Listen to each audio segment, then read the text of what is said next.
ওরে আমি মাওলা আসমানের দিকে তাকাইয়া কি তোর মায়া হয় না?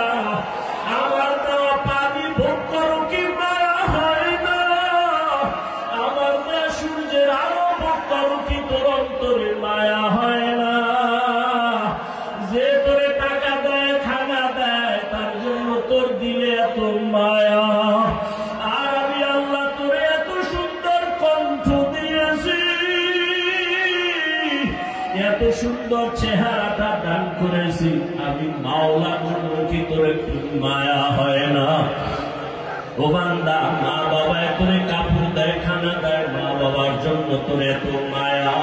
ওরে আমি আল্লাহ তোর জন্য সূর্য বানাইলাম, চাঁদ